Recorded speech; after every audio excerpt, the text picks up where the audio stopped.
So I might turn myself down a little bit. And I'll turn you up. So it evens it out. Sounds fucking perfect. Fucking love my new mic. Fucking amazing. It sound crisp. Oh, it makes a shit ton difference. Like, if you see our past ones, it was my fault. Mm. But all right, you guys all set? Yep. Sir.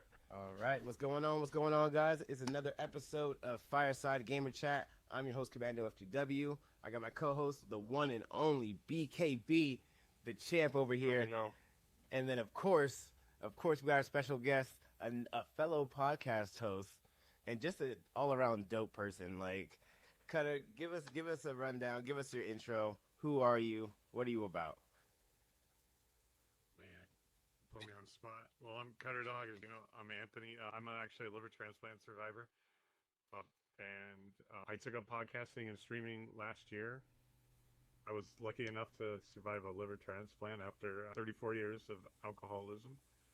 I was one of the lucky people. Yeah. When I moved back home with my folks, I had to move back home with my folks to recover. I needed an outlet because I can't really work. I have a lot of chronic pain from all the time in the hospital and everything that I did to my body. So I picked up streaming, and then I was like, you know what? I mean, I talk a lot as it is, and I kind of got in the mentality I wanted to share my story to try and help people. Never like to preach or anything, but just to tell people, like, look at my story, use it as an example of what could happen and what you don't want to end up happening. And like, I have no problem with that being, the case, like, go like, hey, look at this guy. And so I've just been doing that. And then along the way, I got the GGL came up on my Facebook, and I thought, it's my whole entire life I've passed up on everything, and then, and stuff. And I go, you know what, why not? And applied, and then got accepted into the Discord. And that's where we're at kind of right now. I mean, I guess I'm gonna hit you with a heavy question automatically. So you're essentially like an advocate for sobriety because you said you've been sober 3 years now, correct? March 3rd of 26 will be 3 years. Yeah, so I'm about 2 years and 9 months sober and counting. Always counting. I always say and counting because some people will tell you like I'm 2 years sober, but that's it. They say it right there. Because they like a relapse or something like that. Well, yeah, and then I never want that to be like a final number. Like, oh yeah, I'm 2 years sober. Like, oh no, it's like and counting because every day or every minute I stay sober is a counting. So. Okay, and so like, what, like, I guess, like, because you said you had a liver transplant. It was solely because of drinking? Like, what was your, how I guess you've been drinking your whole life? Is that, like, were you, like, a heavy drinker? And the funny thing was, before that, like, I used to say, like, why do people have to go to parties and, like, and drink and stuff like that? Like, I can go and have a good time, but really I couldn't. Like, that was when I was, like, 18. And it even started earlier. I actually, like, my dad used to get the box transient wine. Like, oh no, that box wine is dangerous. And I get really thirsty, and I would just like, thought it was doing anything. But that was very intermittent. But when I turned 19, went to like a party for high school or whatever, and that was it. Started drinking at 19, and was told at 51 that if I kept drinking, I was gonna die. Essentially, yeah. Okay. And so, but it started like, drinking at parties and stuff like that, and then progressively throughout the years, because, like, alcoholism is it's a disease, and it's actually a thing that like grabs a hold of you, right? Yep. There are people that can drink and have, are able to just like maybe have one every 6 months, one every 6 weeks, whatever. But it got to the point where like every time, hi honey, just be careful. That's my daughter who just jumped in on my Twitch. We're talking about dad's ordeal, so just be aware of what's going to be said, honey. No, Arthur is also a dad. So yeah, my daughter's 16, but she was there, and that's part of the story is like what she had to go through. But but it just got to the point where like I only drink to get drunk. Like, I couldn't just have a couple beers. I didn't want to just have a couple of beers. I wanted to drink to to like get that full buzz, and then just keep going. Okay. It never was one or two. And I'll apologize ahead of time if I start talking and then I just completely lose track of what I'm saying. That's part of No, you're still on track. You're still good. a lot of my brain cells are gone. So if I'm like, I can't remember what my point was about my story, but yeah, and then it just got progressively worse to where it was all the time, and it was well over. I could drink easily a case, a night in a night. Okay, and this was in a night, and this was per night. So per night is crazy. yeah, no, like it was every night. Okay, all right. Because I was like, so like everyone knows, like if you know me, if you've hung out with me at any point in life, I usually like. Funny enough, the GGL event that we went to was the first time I ever bought the bar. That's how much, and I bought everyone's drinks, and then I got extremely messed up. And that was my turning point. I was like, all right, I just spent like way too much on a bill, and I could have used that to pay rent, to build my setup better, to forward my career. And I was like, okay, let me backtrack a little bit. Maybe I'm drinking a little too much. But you were not, you were not addicted though, because like for me it sounds like that was like an addiction, because Well, it separately is like, cause like so my. So it absolutely is addiction. But actually, it's like both ways, right? I was addicted to alcohol, but alcohol was addicted to me. Like it got its hold on me, and all I ever wanted to do was be drunk. It definitely is an absolute addiction, but it's like both ways. Like it controls you as much as you don't control it, right? See, yeah, no, I was lucky enough because I was definitely headed that way. My whole family are drinkers. Like, even like my biological and my adopted are both drinkers. And my adoptive sister that I live out here with, she actually stopped drinking, I believe, like 2 years ago. And like she drank way heavier than I do. I can drink a case if I really really had to, but I wouldn't want to. Because I still want to I still stream, I still want to make content, and like I can't be that messed up all the time. But obviously on the weekends, like that's my weekend off. Like if I'm with my family or stuff like that, I do take down a couple. But no, it's definitely I got lucky enough that I'm more of a herbal enthusiast. Right. So that usually weighs out myself. I'm like, I would rather not drink and do the other thing instead. It is a lesser evil, though. In this case, it's still an evil, but for some, it might be just a lesser one. Because I mean, smoking weed daily, and being addicted to it also has consequences. Like same as you mentioned with drinking, like. It affects brain cells and memory, and so does we, and I noticed it for myself. So, Yeah. but yeah, one thing about gaming though is that I could never connect gaming and competing while drinking, but I could be competing and smoking. Wait, you Like, never competed drunk? No, not at a high as fuck competing. Yeah, nah, man. Like. Oh, see, okay, so maybe I'm a little bit. I play the ranked game. I play the ranked game while I'm drunk, but it's not the same. Yeah, I'm talking about going on stage and like looking your opponents in the eye. Mm. So okay, when I was younger, because I probably started drinking probably around the same time you did, probably like 18, 19. But that was also 2010 or 2008 is when I kind of got into gaming, and I started off in MLG. And I right when I was able to like figure out how to get drinks, I would smuggle drinks like into the convention, and like because I'd be so scared. Like I had like you couldn't tell it now, but I had extreme anxiety. I was a super introvert, and like playing like you said, playing a ranked game online is one thing, but then going to and like seeing the crowd and hearing everybody and like people were like trash talking me from like across the table. I was like, okay, I need to get a little bit like loosened. Yeah, I mean for me it's similar with smoke, but yeah. For me, like drinking, I couldn't like for gaming because up until I never played in tournaments up until the GGL. Okay.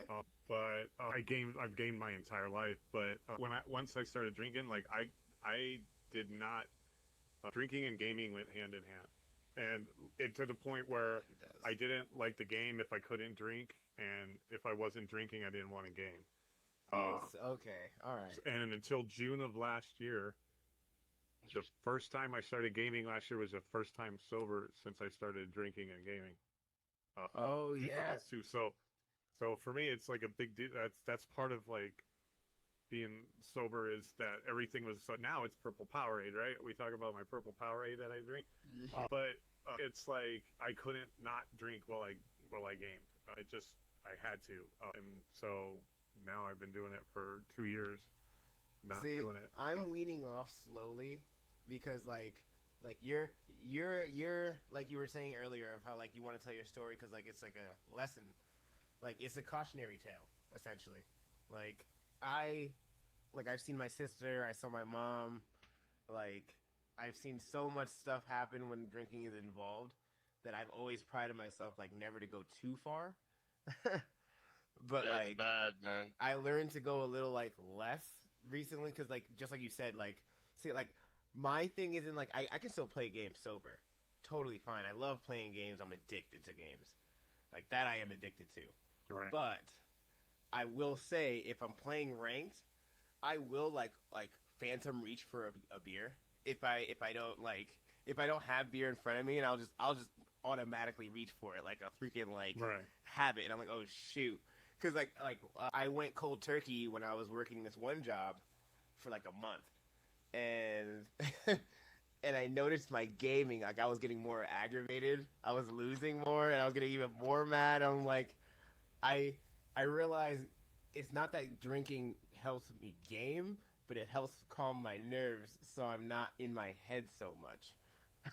So like I'm with you on like if you can't if the less you drink while doing something that you constantly do, the freaking better. Yeah. Like Well, yeah. please have a balance.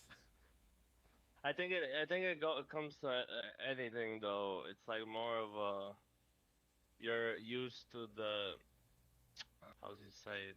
Like basically, for example, I use Zyn. Oh, you use Zins? Yeah, whenever I play or something, or if I'll go do a podcast, I used to vape, but I quit. Good job. I'm doing Zen right now, so I think it can be anything. It can be smoking, can be sipping a beer, can be also chewing a gum. I was gonna say, do you Like, like the nicotine when you're playing games? I don't know. I think it's more about what you just said. Like, when you do something, you just, you have something like. It's almost like a repetition, but it's like Yes. No. Whatever it's called. It's like a thing you do. Like a play rank game. Go smoke. When I used to smoke a cigarette, I would play a ranked game. After a ranked game, I go smoke a cigarette. I come back. I go another ranked game, and I just keep doing the same shit. Then Yeah. I always thought that like that. Like that's a really good point that you just brought up because like you've done actual tournaments just like I have like and gone to the place and like played the games, but like I never saw a time for a smoke break. Oh, they do. Even Counter-Strike, like after a map, if they play the first map, they usually go outside and they talk. Everyone just goes outside and smokes and stuff. Oh shit! Yeah, and you see people smoking cigarettes. I never thought of that. Because they don't usually show as much as the big. They're not gonna show that. Yeah, don't show that on stream or on TV. But CS is a raw production and content, so That's Well, you associate it. It's just like people that drink that say that like I only smoke like when I drink, right? And that they associate smoking with, but then they're always drinking because that's why they can always be smoking, right? So like for gaming, like they went hand in hand. So yeah, so it's similar to that.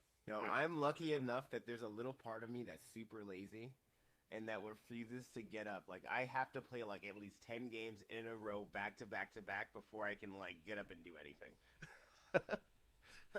So by that time I already forgot that I needed a drink. I forgot that I wanted to smoke.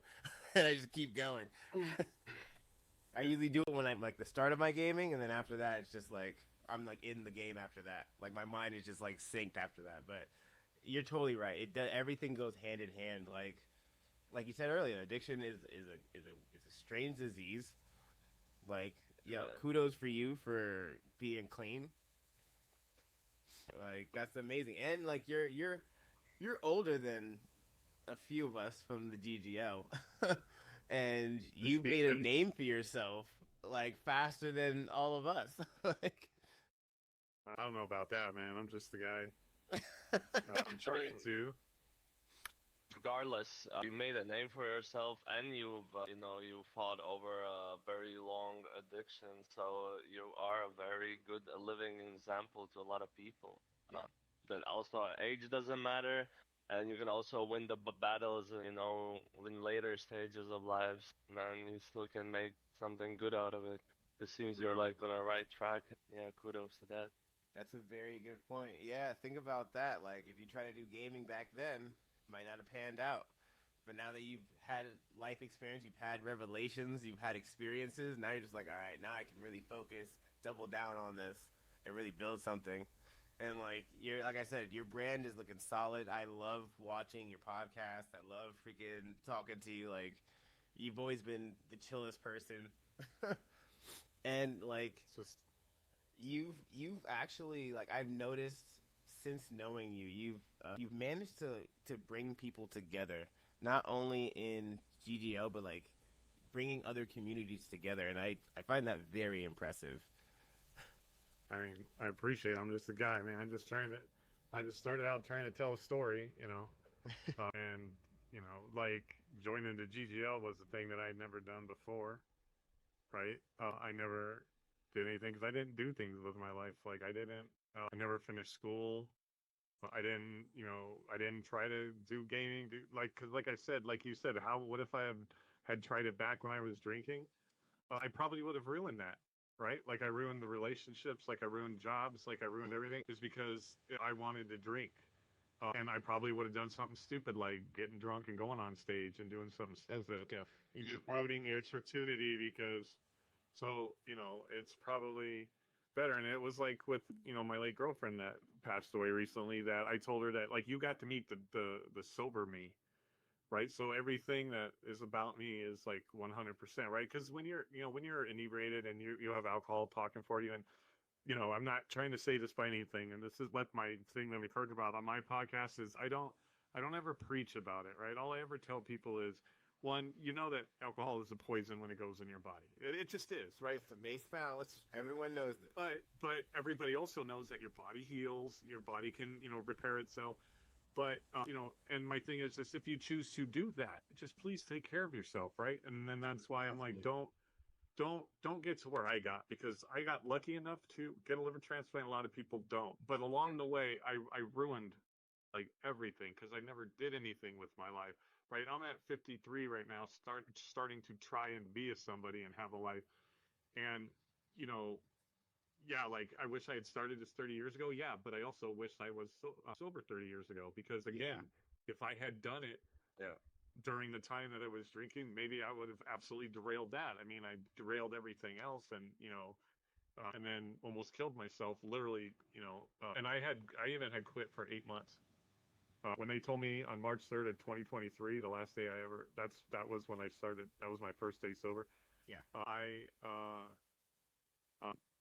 I quit right then, that day, because I was afraid to die, and also I thought of my daughter, and then that was it. And then 8 months later, I slipped into a coma, and they were ready to bring a priest in and pronounce me dead. They said he's not going to make it. And that was still after quitting for 8 months, but that was drinking for 34 years. Right? Animals. I never probably would have, you know what? I probably would have swiped by the stupid thing, because when I gamed, not the stupid thing, but at the time I would have been like, yeah, this is dumb. All I ever wanted to do was just drink and play Gears of War and talk shit to people, right? Like, I didn't take I never thought I was a competitive gamer, and I never took it seriously, because, again, my priority wasn't about gaming. It was more about drinking and then gaming while I did it, right? And then, Yeah. I mean, I used to have people, like, I used to pass out on people while I was gaming, because I get so tossed. Like, I know people that do that, how could you? and it's very annoying. So, like, again, like the risk, as long as you know what alcohol is and as long as you know the risks, take care of yourself is my only thing that I ever talk about when I tell my story. Because God forbid, you don't want to get to where I got, you don't want to be living at 53 with your folks trying to figure out a life. You don't want any of that, let alone the fact that you might not even get lucky enough to get a liver transplant or survive the liver transplant. That's why two other hospitals Yeah. actually passed on me. Not because, like, I'm not trying to like talk bad about them, but it was because I was so bad that they're like, he's not going to live through a transplant. And then you just basically wasted a perfectly good transplant. Oh, there's the like, as They said that's exactly it. And I don't fault them for that. Like, there's a MELD score that they put out there. And if it's a 0 to 40, it rates all these different things about your body. yeah. And the closer you are to 40, the sicker you are and the more desperate you are.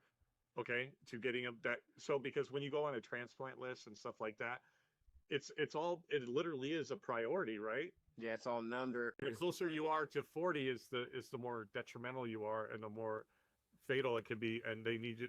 I was at 37. Okay, yeah. 30. I fluctuated 37, 38. So I basically was the Walking Dead. And so, like, luckily I had people and nurses and social workers that pushed for insurance and everything.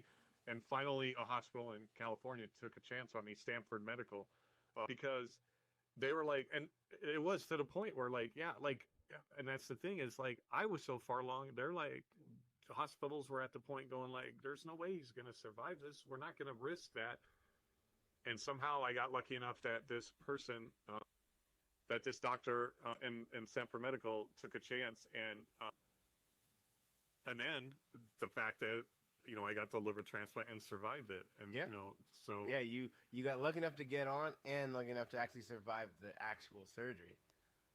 Yeah. So when I talk about like it, and when I told you, I don't preach. I don't ever, I don't want your whole podcast to be about like my alcoholism. Like that's not. Oh no, I don't want every time to talk about rubber and fire stuff. Yeah. Whoever, like people that drink and stuff like that. That's what I'm not trying to do is to preach to you. All I'm trying to do is look at my story and please take care of yourself. Don't drink like I did. Don't get to where I did because it's not going to end up well. Yes. Right? If you want to drink, like, I know you're having a beer right now. Like, I know. That's why I love this contrast because, like, that's the cautionary tale, but I'm also, like, the tale that I'm living it. If, like, no, I know how bad it can get. I've seen how bad it can get. I've had to go to funerals for how bad it gets. So that's why I almost went to mine. So yeah, and that's the thing. No, and also I have Gatorade here too. Like I have my Gatorade. I have like right. I got food cooking. I had a guy come in my podcast when I was talking about my story when I had first started it. Like I get very emotional a lot of the times, and I was crying about it and talking about it. And he was kind of like what you were talking about earlier. He then was like, yeah, he goes, man, I really appreciate your story. And he goes, listening to it, I think maybe I need to make like a change or change. I'm like, think about it. I'm drinking every day. And he came back 50 days later and he said, dude, guess what? And I'm like, what? And he goes, I haven't had a beer in 50 days since our conversation. I actually just talked to him a couple days ago. Nice. And then he came back about 6 months or 4 months after that. And he was like, yeah, dude, it's been 6 months. And I drank one time in the 6 months because of our conversation. And again, it wasn't about like preaching to the guy or telling him or judging him, like, don't drink. That's bad. No, all it is to tell you, like, it's bad, but just take care of yourself. And that's what he did because of the conversation we had. And that's all that I try to do with my story, because what, just think of at the end of the day, the biggest thing is you may not be lucky enough to survive it. I got lucky enough even after being turned down. Right. So you got to figure all those factors. Yeah. But your body can reheal. Just take care of yourself. Don't always go for a case of beer. Do a 12-pack at that point. You know what I mean? Yeah. Not every day. Like I told you, I was dropping a case a day. So, like, that's all I want people to do. Then and not feel like, Like, I got a crazier question for you then. Because, like... A crazier question? Well, I mean, not crazier, but just, like, okay. Just more of, like, a food for thought thing. Because, like, you said you started drinking at a young age, right? And Yep. like I recall when I started drinking, like I was on a dark road when I was in high school. I was in the Bronx. Arthur, you should know how the Bronx is. It fucking sucks. Filthy, man. It freaking sucks ass. So this California kid that lived in Idaho and is super friendly. I'm like constantly getting into fights, constantly like I stopped going to school after like the first year. Like hated everything about it. And then like then I found out I can drink. I figured out like you said, I went to like a party and I was like, oh wait, like we can get beer and stuff. Like let's go. And I went hard like the first year. But then like so this is where my question stems from. Gaming is what saved me, which is so weird to say. Is like at the same time as I started drinking, I also really got into like figuring out that gaming can be a viable career for your life. And I couldn't understand that. And so like I was really like as much as I wanted to drink, I was so more focused on gaming. So my question is like because like you're saying you're streaming now, you've always played games. What was the turning point that made you decide to take this to a career level?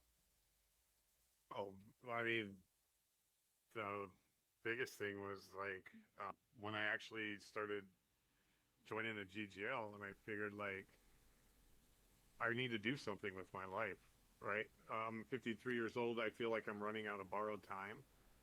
And when I got back from the transplant, I walk a lot now. I walk, even though I have chronic pain, I walk a lot. So I think a lot. And I started thinking like, I love games. What's the way that I can still play games? And then I had bumped into a guy when I was playing a game, and he was like, yeah, I'm streaming. And then I thought to myself, that would be something cool.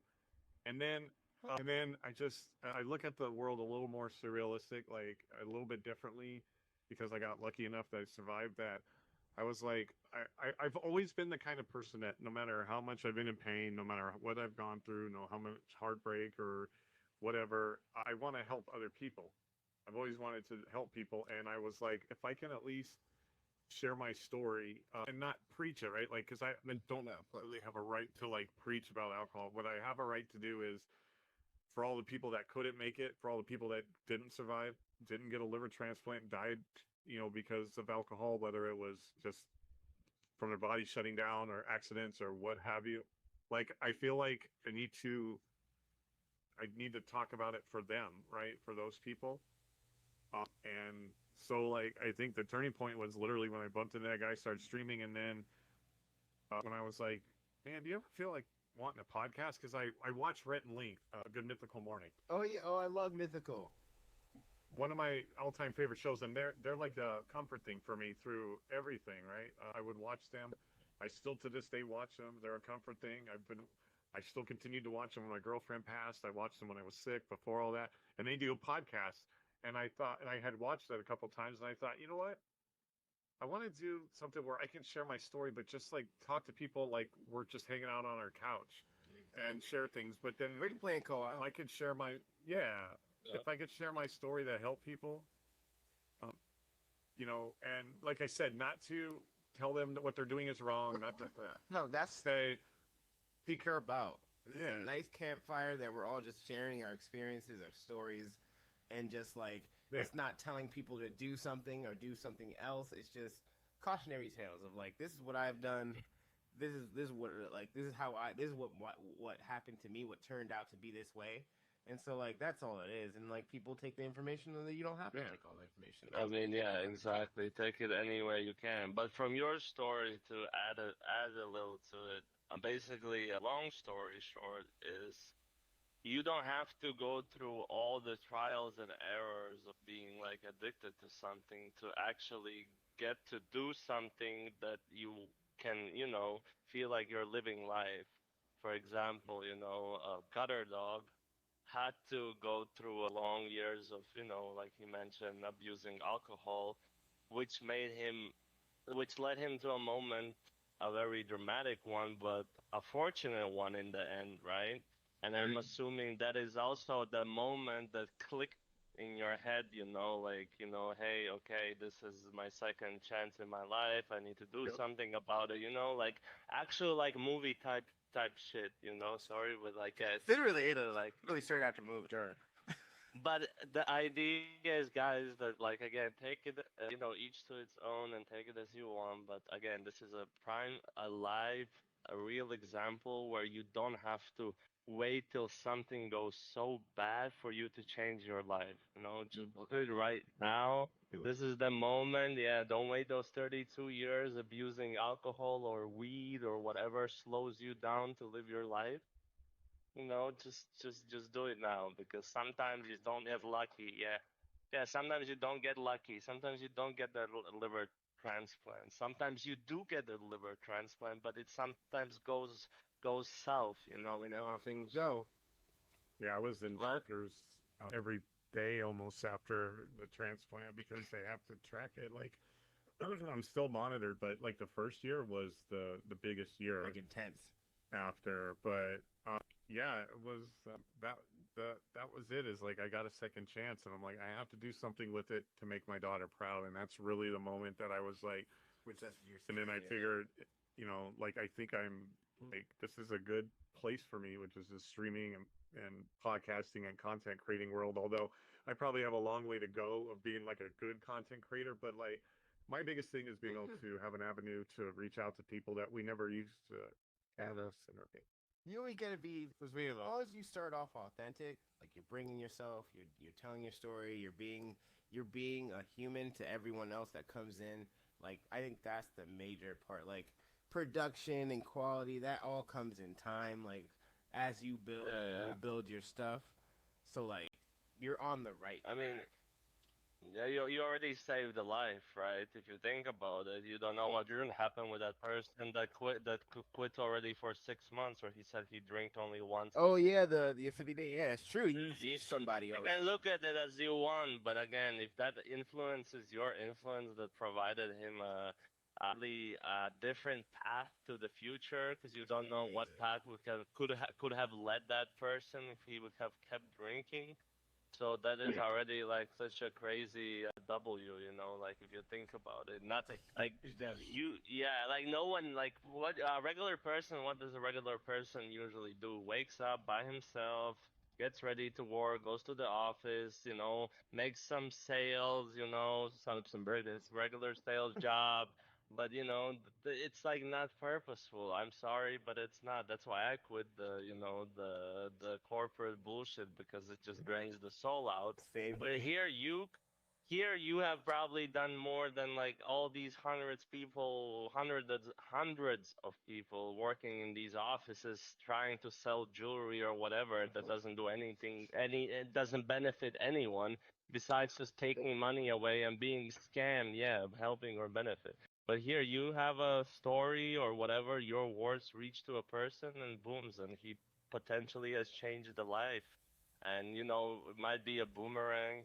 One day might come back and the dude might pull up with the Ferrari and be like, "Yo, what's up, Cutter? Yo, karma, climate, last time back. Fuck.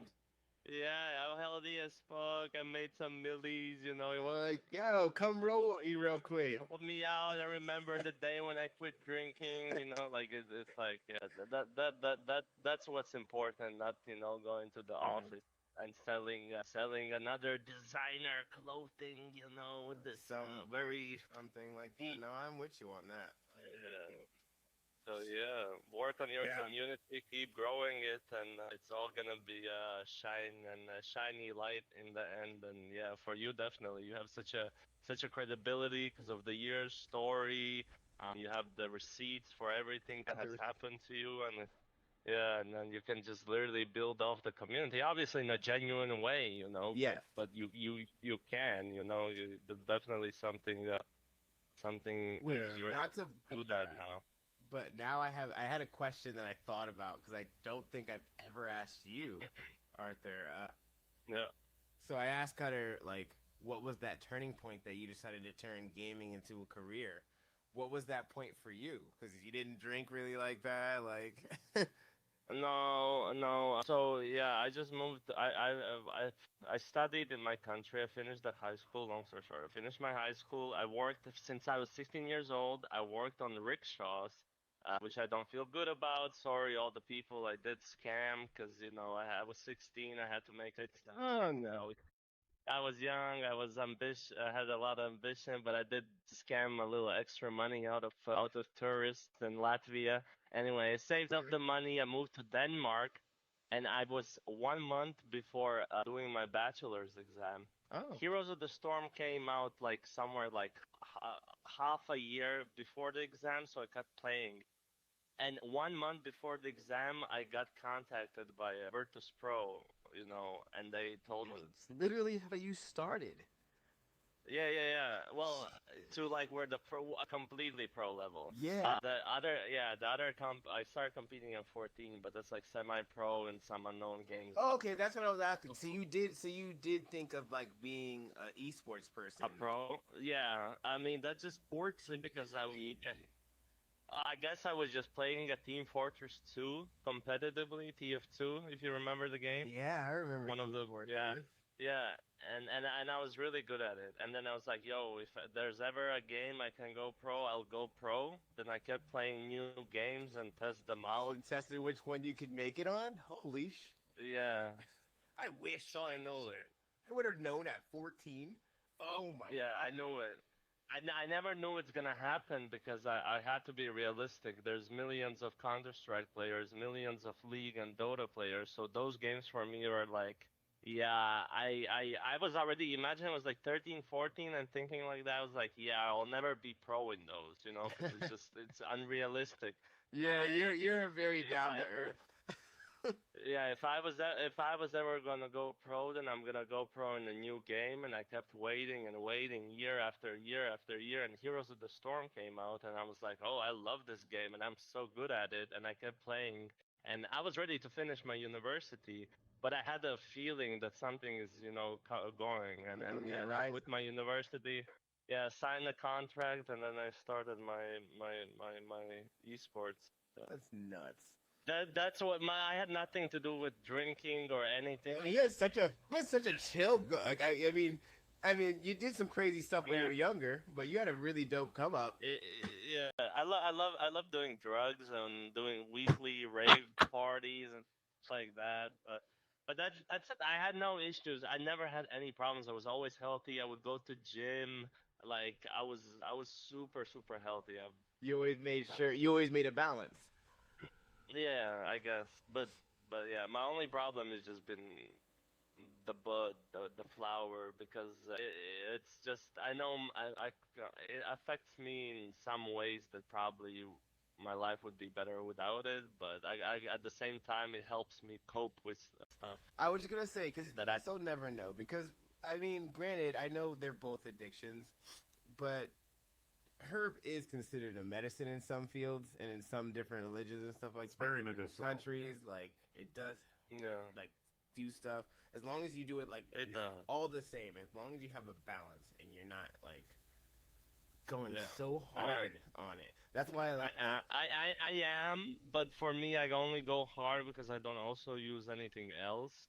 So for me, it's like at this point, it's like a cigarette. I get a little buzz, but not much. But my coping mechanism is that like, oh well, I can smoke all day every day because honestly, I don't do anything else. I don't use alcohol. I don't pop pillies. So. I just picked my lesser evil, I guess, a more fortunate one. you think you're lesser eater. Yeah, because I mean, yeah, exactly. Like that's what I'm saying. Like you found your balance in your life with your health and what you can do, and that's like Yeah, the biggest thing is like not trying to And it allowed me to like compete. you're not going out and like smoking out like houses in like other people's basements or anything like that. Like you're still you're doing work. You have a family. You raise everything. Yeah. You're doing all this stuff. Yeah. That's what I tell people about, like, maybe not alcohol, because that's a different beast, but when you're smoking and if you see that it starts affecting your life poorly, then maybe you should consider quitting. But Exactly. yeah, but if you can actually function in your life, or it might even assist you in some ways where it helps you with anxiety, and you need to remove your anxiety to fulfill your whatever task you're doing, then maybe it's okay. So again, just that depends. We're all different. We all have different, things going on. So you just have to see how it affects your own personal life. Yeah, all we can do is tell our stories and hope that the right people are listening. Yeah, take it exactly, and just Exactly. listen.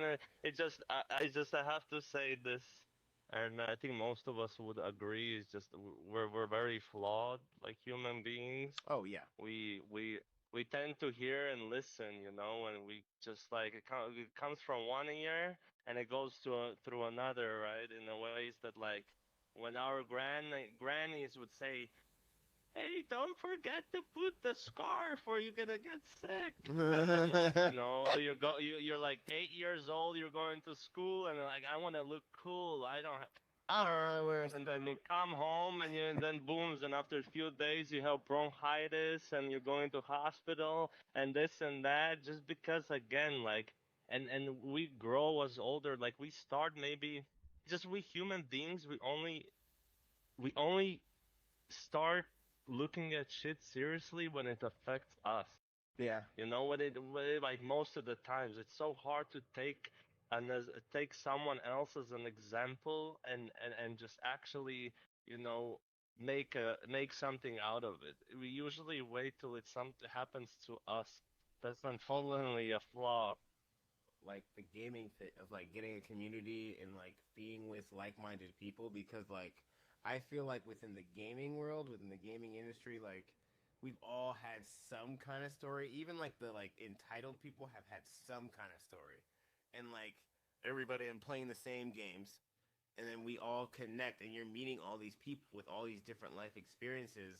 Like honestly, I think for me that's what it really was. Like going to MLG, then going to PAX, and like going to Comic Con. Like I went to Comic Con for like 10 years straight. The first year I went, I was like, I want to be there every day, because I just met different Yeah. people from different lives and different. Yeah. They didn't matter their age, where they came from, their color, and like I would hear their stories, and like I'd be like, oh shoot, like I'd hear some people going through it, but I'd hear some people that made it off of nothing, and it's like, oh shoot, like maybe I should like listen and take all this information in. So I think that's Yeah. like the best part of like doing podcasts, of like if just one person can hear it and it resonates just a little bit, like you can literally change a life like Cutter did. That's that's what my late girlfriend told me, because I get down on myself a lot. Uh, and like especially with the way my life has gone and stuff, and like my story is no better or worse, whatever, than anybody else's, but it's my story. But Yeah. she used to tell me that like you can, like she's all, you got to realize that you're talking and you affect one person. That person might go talk to somebody else, and that affects that person, and then five other people here. And she says you could be affecting and saving thousands of lives and not even know it. Ooh. And she had a good point. Sadly, he's not with us anymore. But she had a good point. I know she believed in me, and that's what she would tell me to make me keep going when she was still here. Was that like, you know, I know that you're like a nobody, like you feel like you're a nobody right now, or that like you haven't done anything with your life, but like you're affecting people, and one affecting one person could snowball, and you're affecting thousands of people without even knowing it. And sometimes I want that recognition, just because, not the recognition. I want to know, just because I want to help people so bad that I want to know it's helping them, not the recognition of like, No, it's more of a money, not recognition. Like you want praise you, but like you want like the comfort of knowing that you could help somebody. yeah, and that's why why I do it. But that was a really good point. She was really smart. So yeah, and I try to believe that. Although right now, going through, having recently just lost her, it's hard for me to see it in myself again and have that like belief and stuff, because it's just like, what's gonna, is it gonna be taken away? Look what happens. But she believed in me, and I'm trying to keep that belief by going and remembering the things like that she said. So that's, and it's true. And it's like I said, I infected the one guy that came in, And now look what he did. And it's like, if I can affect one person and make their life, I don't need to change their life. I'm just trying to tell them how to live their life. Help It's just them. if it helps them or affects them in a positive way, even just a little bit, then maybe I'm doing something, half right this time. Like I keep telling, positivity, helping others, the karma will come back. I'm telling you, it really does. There was a time where I didn't believe it and I didn't see it, and then I really changed my mindset, and if I can help one person, somehow the world will come back and help me. So that's why I'm less stressed, and I really believe that. But Yeah, and I wanna. go ahead. I want to, because I got 3 questions. I had I had less questions, but now I have so many more questions. But for the time, Fire away. I can do 3. I think. So one of the questions we always ask here on the file, we ask 2 main questions, but this first one is just kind of my favorite because I love to hear it, and because you're not in our, because I don't even know what you're doing, Gen Z or millennial or whatever the kid is. I'm Gen X. Yeah, I don't even know what that is. But see, so so my always question I love, and it's a funner one, so we lighten the mood. What was your first game that made you fall in love with gaming? Oh man. Well, I mean, I basically started playing on the Pong, Pong. Was that ColecoVision or Atari? No. Before that, it was 2 little round knobs, and then there were 2 white lines that went up and down. What's the G? That's the first game. I think it's the first. Is it not ColecoVision? What was the first ever game? Yeah. No, literally was a 2 lines and 1 ball. I remember it. yeah. That was it. That was called Pong, and it was basketball. That was hockey. That was. But it was on a console, right? What year did you console? Oh well, I mean, I was 5 years old, so I mean, that was in '77 or something like that. Oh shit! I didn't even know video games came out that long. Okay. Yeah, it was the first video games. And so the thing is, no, not ping pong, Ong. Yeah, just the original. I know the original games, but I don't remember what console it actually came. The home console that it came out on. It was called Pong. It was just a red box, and it had 2 knobs on it and a screen, and that was it. And but that's where I first started. When I was, But when did I just want to keep gaming? When I used to go to I remember I used to go to the arcades. Oh shit. And played Dig Dug and Zaxxon and Tron and pumped quarters in the gauntlet. You live the good life of gaming. Yeah, they used to go to arcades with quarters. I remember, even in high school, we used to go down to the pizza factory on our lunch, and we would just dump quarters in the gauntlet. I loved Gauntlet. But I started out I used to love Burger Time. I liked Burger Time too. Right, and the Burger Time that most people know now is not the same Burger Time that I played. Side scrolling and it. Well, yeah, because they made a Nintendo version of it. So I mean, I think, I guess everybody, the big one I could really remember that I just started was Pac-Man, right?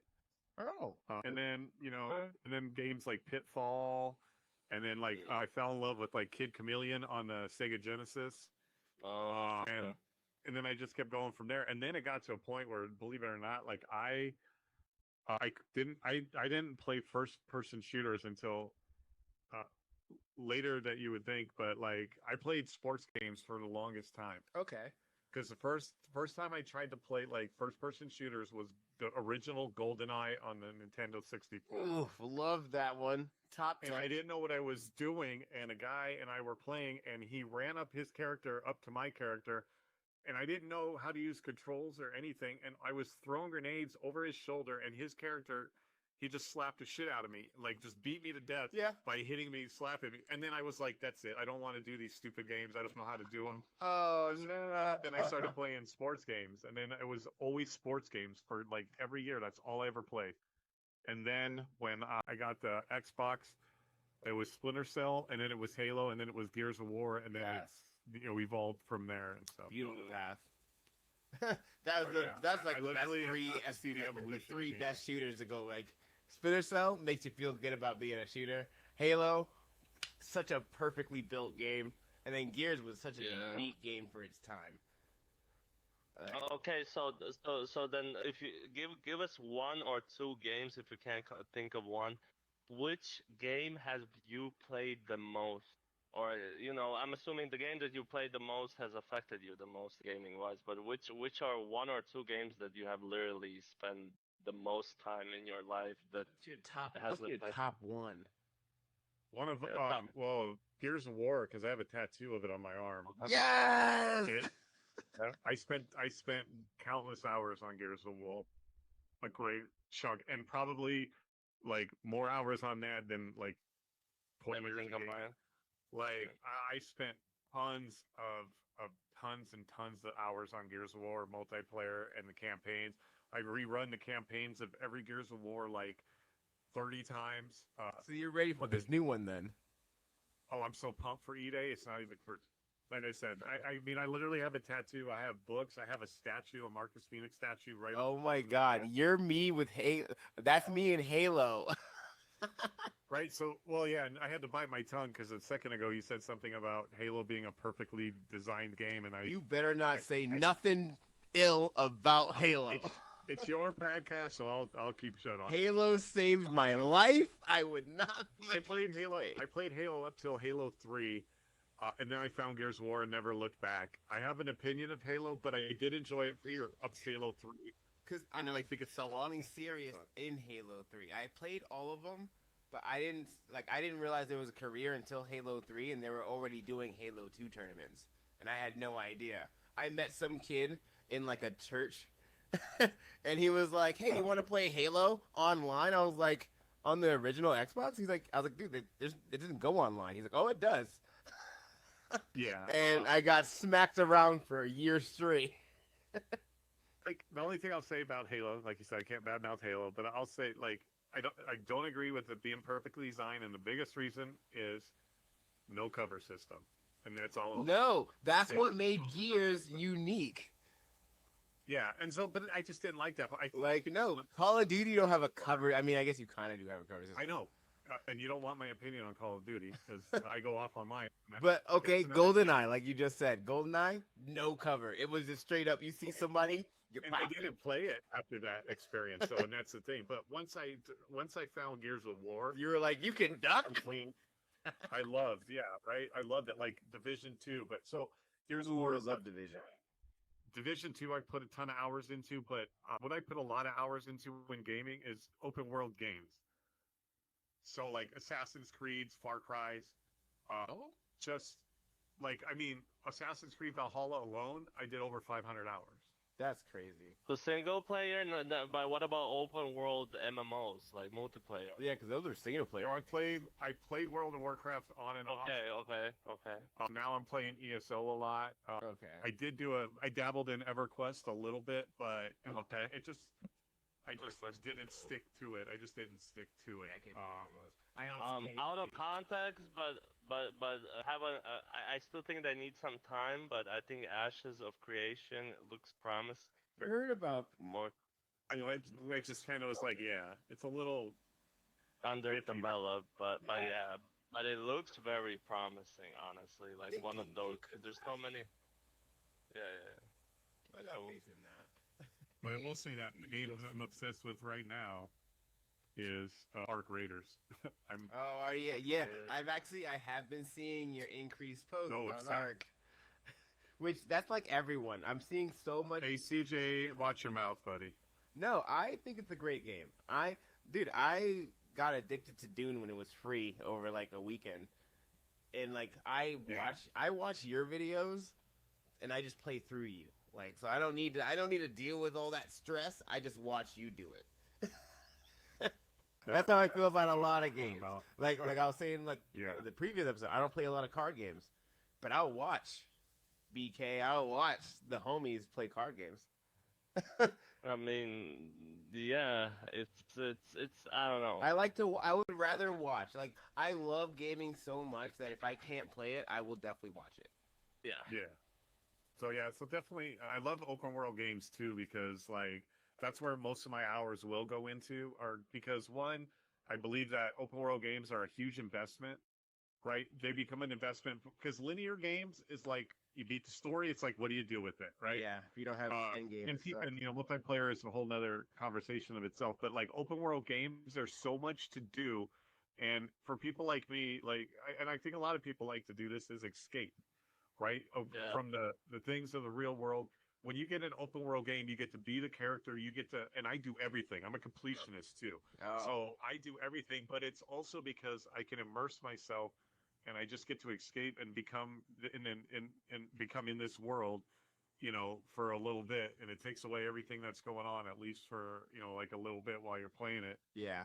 So open world games take a lot of my time.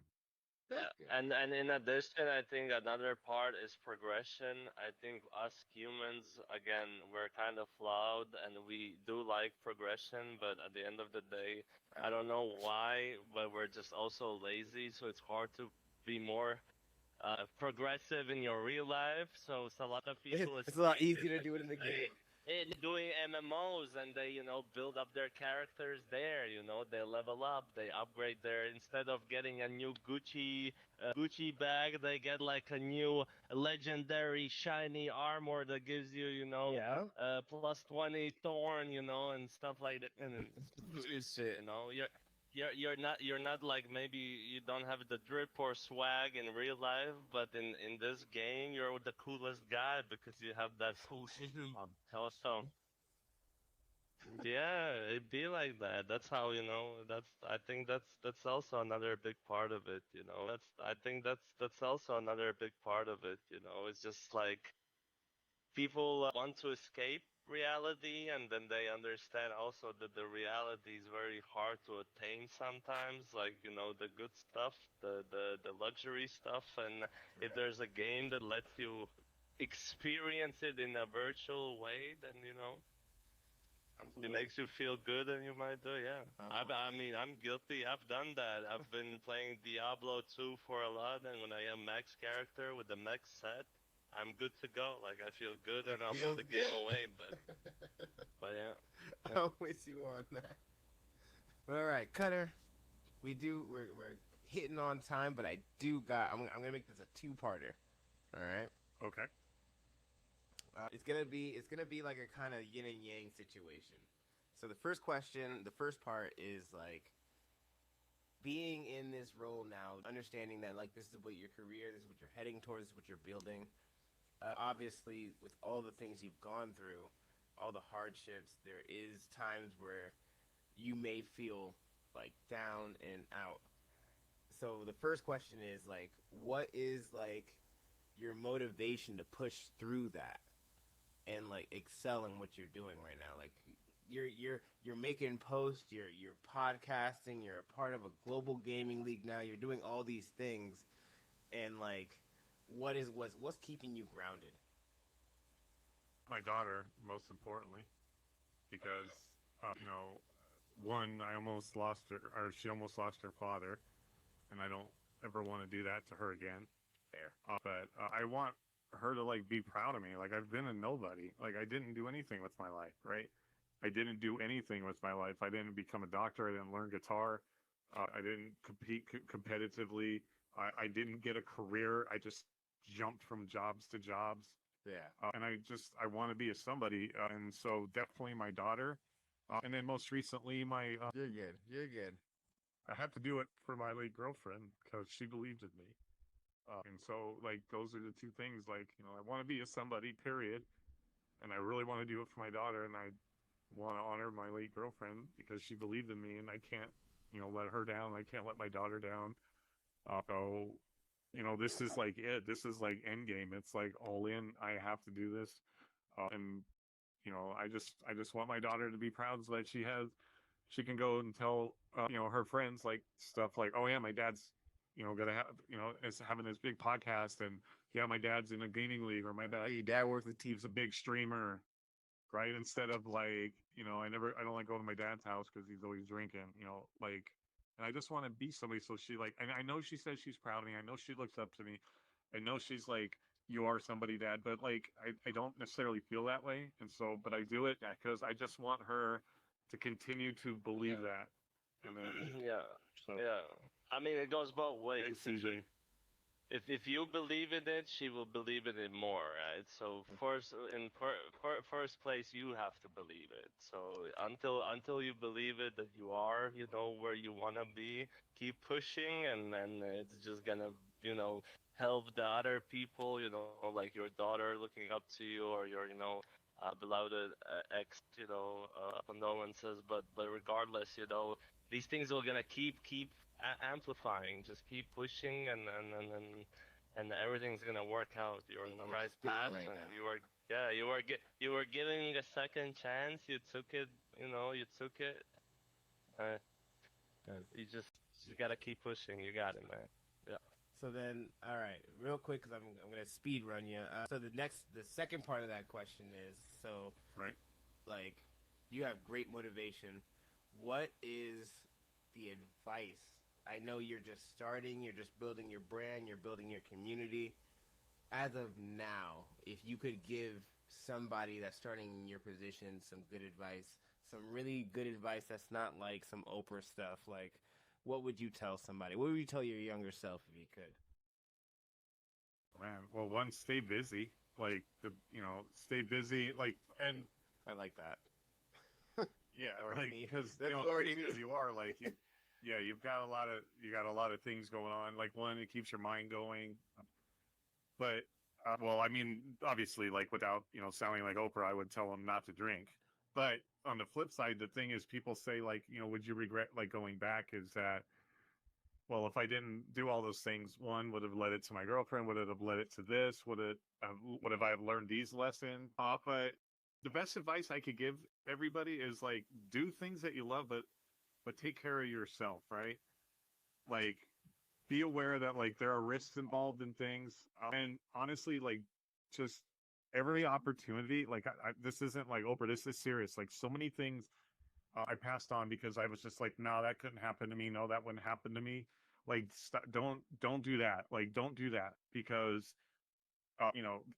alcohol out of the picture. Like, if I maybe not had that mentality, then I would have, like, maybe I would have advanced. This would have been going on for like a while. But of course, maybe the path that I didn't take, or led, I was led to this spot for a reason, right? Yes. And if I had gone back and not done it, but, like, just, and stay busy, like, right? Don't, like, find things to do, find things that you love. Obviously, you want to do, like, and if you're a gamer, like, do what I didn't do, and then, like, believe in yourself, right?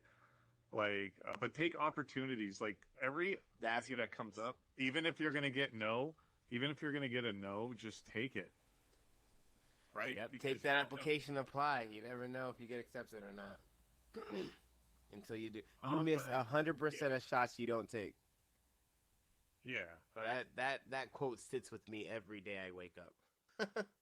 But, like, at the end of the day, have a good time with your life, right? Like, have a good time, do things, but, like, just take care of yourself, right? And, it's not a cliche, and it's not an Oprah thing to say, like, do things in, like, moderation that are things that maybe necessarily aren't, like, whether it's drinking, whether it's, what I don't know, do What kind of uses you're doing, whatever kind of bite thing. yeah, whatever you're, but everyone take care, like, yeah, take care of yourself, like, most importantly. That's like the advice that I would, and, like, my biggest advice though would be, stop passing things up. Stop, so what, you get a no, right? Well, it wasn't there before, so if they say no and you didn't have it, like, I've already applied to Ubisoft partner twice, and they've told me no twice, but I did it. Oh yeah. Realistically thinking, oh, I won't, but it's on anything. So, like, I almost scrolled by the GGL thing, and had I, not been drinking, but like I said, and that thing is, those vices caused me to, like, not take myself seriously and not take those opportunities. It's like, nah, that's not going to happen. Plus, it was like, oh, it's going to interfere with this opportunity, or which would be to, to drink. So I would definitely be like, everything that. No, you're right. You're right.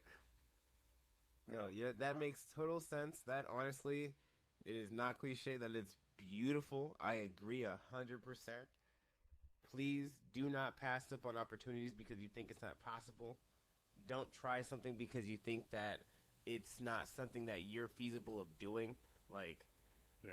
All of us, all of us three here, like, have had crazy lives, have come up from all different orientations, and it's all led us to where we are right now, and that's already a good mountaintop, and we're just climbing, and like it's like if none of us took the chance, like we'd be working that 9 to 5, like you were saying, just working that 9 to 5, just taking your soul away, just not doing anything that's gonna like build generational wealth. You know what I mean?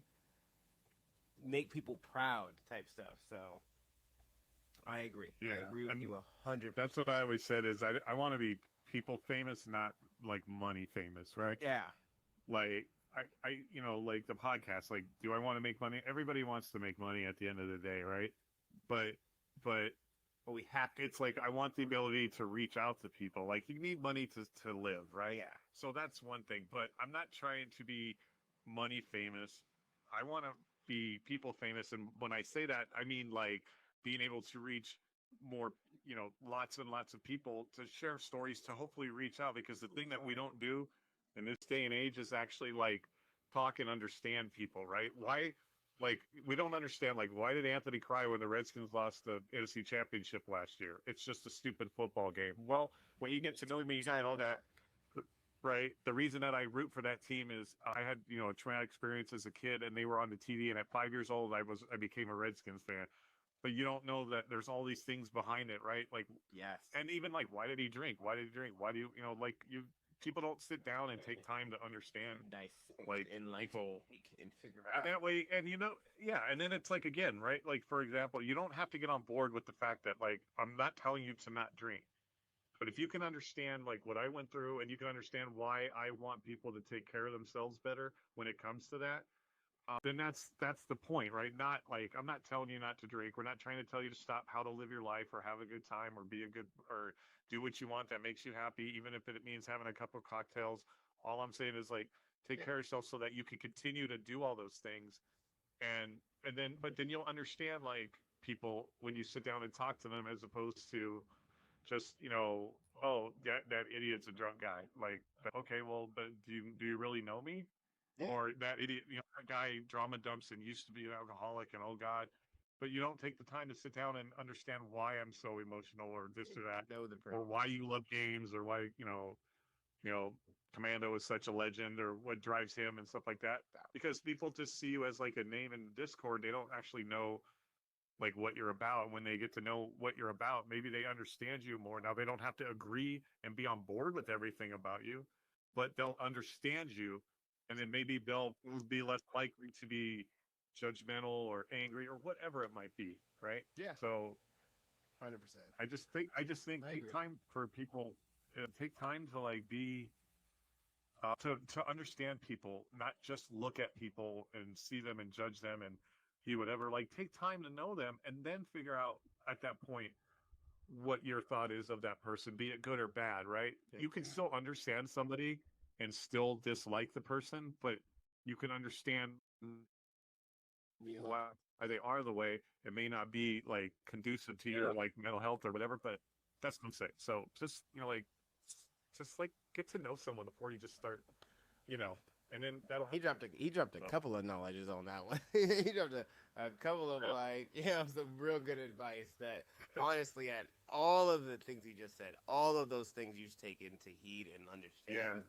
And like, if you don't understand it, I get it, but also just try to just live in someone else's shoes and like really understand someone else, because you never know, like, their experience can change your life for the better. You never know. I made the. That's funny. That's a good example. Go ahead. I was just gonna, and then I'll let you finish. I was just gonna say, like, I was talking to myself the other day as I was walking, and I thought, for people that like, judge you and stuff like that, and that or don't understand you, is that expression, like, walk a mile in my shoes. Yeah.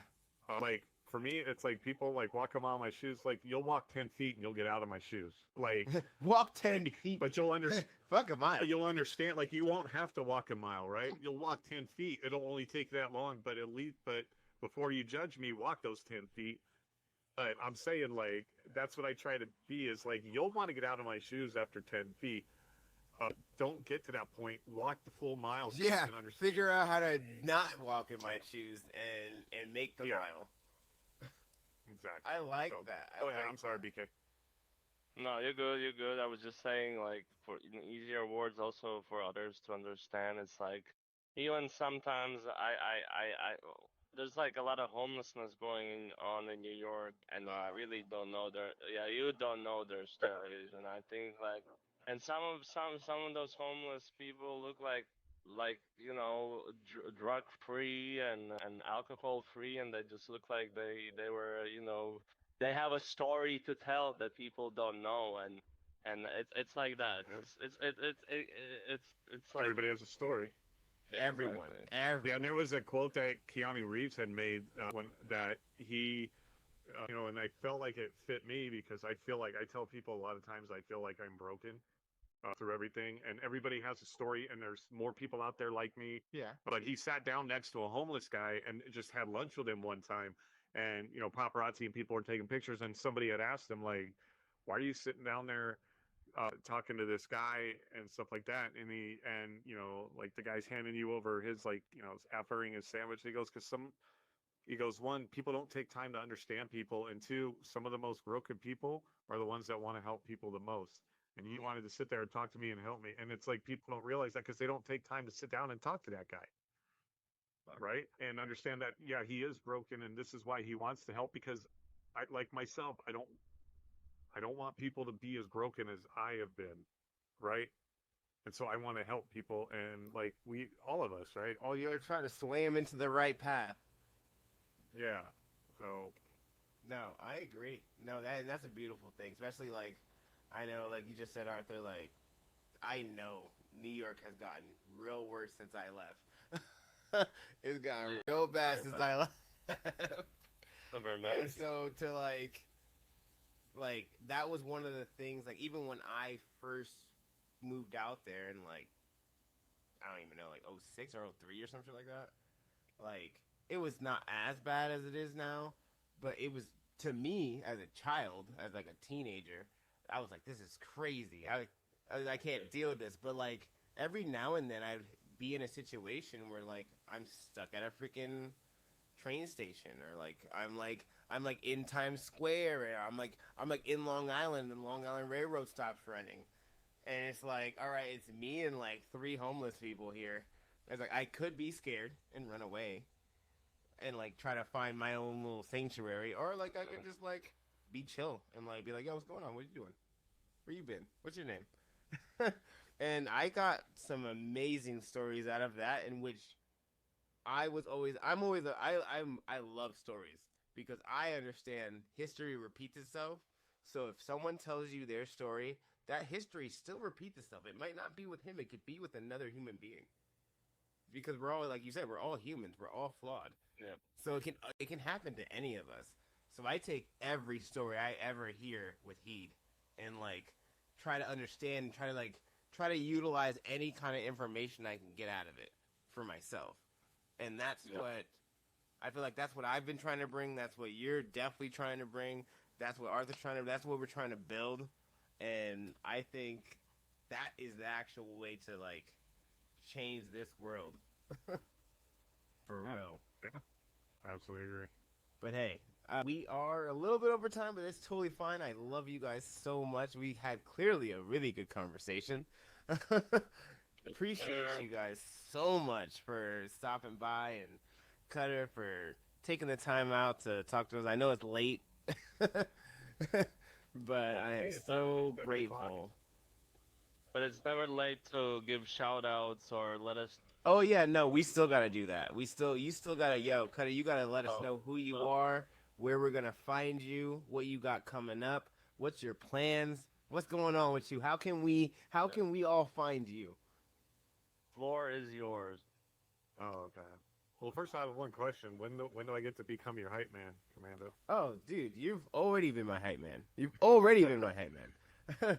Like I said, the #1 supporter, always been like, he's always in all the socials, all the discords, and that's one of the big things I always say, like, that is how you build a community. A lot of people don't understand, like, you can be a streamer, you could be a content creator, But if you're not reaching out to other people, if you're not reposting, if you're not talking, if you're not actually being a friend, like, you really don't get anywhere.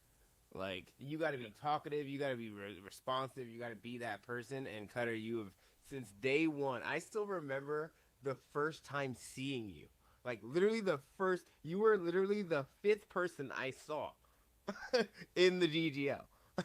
I met 2 people out front, and then I met 3 people inside. And you were the coolest dude. You were already talking to people, and, like, your aura already gave, like, yo, I'm chill vibes. Like, you don't gotta be afraid of me. Like, we can talk, we can shoot the shit. And, like, so, like, from the moment I met you, I knew you were a good person. You had a good heart, a good soul. You bring positive vibes. And that is what I think everyone needs to do, because that is what builds not only everlasting friendships, it builds careers, it builds generational wealth, it builds community. It literally changes how your life is. So that's something that I really appreciate you for, and like being, I know it takes hardship to be that stronger person. And I'm so proud of what you've taken and created, honestly. Oh, I appreciate it, man. I appreciate it. Dude. Yeah, meeting you was pretty legendary, dude. That was pretty awesome.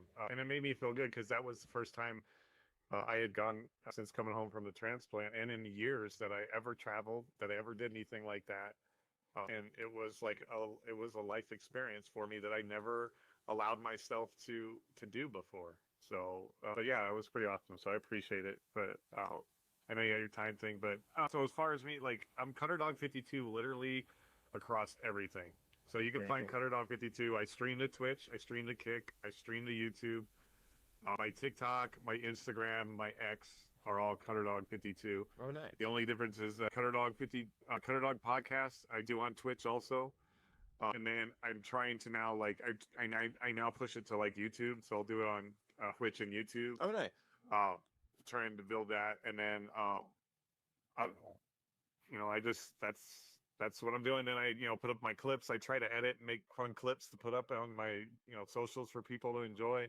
Like, I love doing the editing thing, so like that's where you can find me. Sometimes I'll edit on my podcast, and like I said, like the podcast, I just want a place for people to come, like they're chilling on my couch, and we're just talking and getting to know people, like we just talked about, right? To really get to know people, because one, you never know when you're gonna wake up and someone's not gonna be there anymore to talk to, and you might regret not having talking to them. And it helps to like understand people, and that's what I try to do on the podcast. And then you can find me in the GDL Discord, right? Because I'm trying to do something with that too. Things that I've never done in my life. So and hopefully, I don't want to say too much. I might be having a really, really, really big person come talk to me that is involved with the GGO, and I'll leave it at that. That'd be great, dude. The crazy thing is, like, that kind of stuff has never happened to me in my life, so it's very surreal for it to even be said that, yes, this person will come on. Everything can happen. Yeah, it's crazy. It's just crazy. Believe in yourself, believe in the passion, believe in your goals, and keep pushing. Like you keep saying, keep trying. Keep yourself busy, because keeping yourself busy keeps you pushing forward. And that's like a huge thing. That's what really matters in this industry. So you're leading by example, honestly, Cutter. You're a fantastic human being, a fantastic podcast host, a dope streamer, coolest guy. Like, shout out to Cutter Dawg real quick. But that being said, thank you guys so much for tuning in, hanging out with me. Like, honestly, like, Arthur, you already know I fucking love you. Love vibing with you. My God. Goddamn time. Like, this guy is amazing. Just as amazing as you. Honestly, you guys are the stories that I'm going to be telling my grandchildren while we're sipping champagne on the Bahamas. All right. All right, for me, you guys can have the champagne. Yes, of course. No, you get apple cider. You get sparkling cider. Okay, I'm down with that. I'll do that. I like that sparkling apple cider. Yeah, that's like seen it every day, and Well, thanks for letting me come on, dude. It was cool actually being at a gay, dude. I know. It always feels weird, right? Crazy. Yeah. Feels weird to be on the hot seat. Yeah. No, I thank you so much for coming on. Again, guys, this is Fireside Gamer Chat. I'm your host, Commando FW. We got BKB, the number one, the homie right there. And then, of course, our special guest, Cutter Dawg. Just just showing everyone that, like, you can really change your life. You can really change your life, and you don't gotta do the crazy stuff to do it. You can just hear a story, listen to somebody, understand someone, and it could change your life. Oh, Amen to that. That being said, guys, I appreciate you guys so much. all right. Again, this is Long Island Gaming League's Fire Gamers Chat. I'm your host. We're done. We're out. Thanks, man. Bye, guys. No, that was perfect.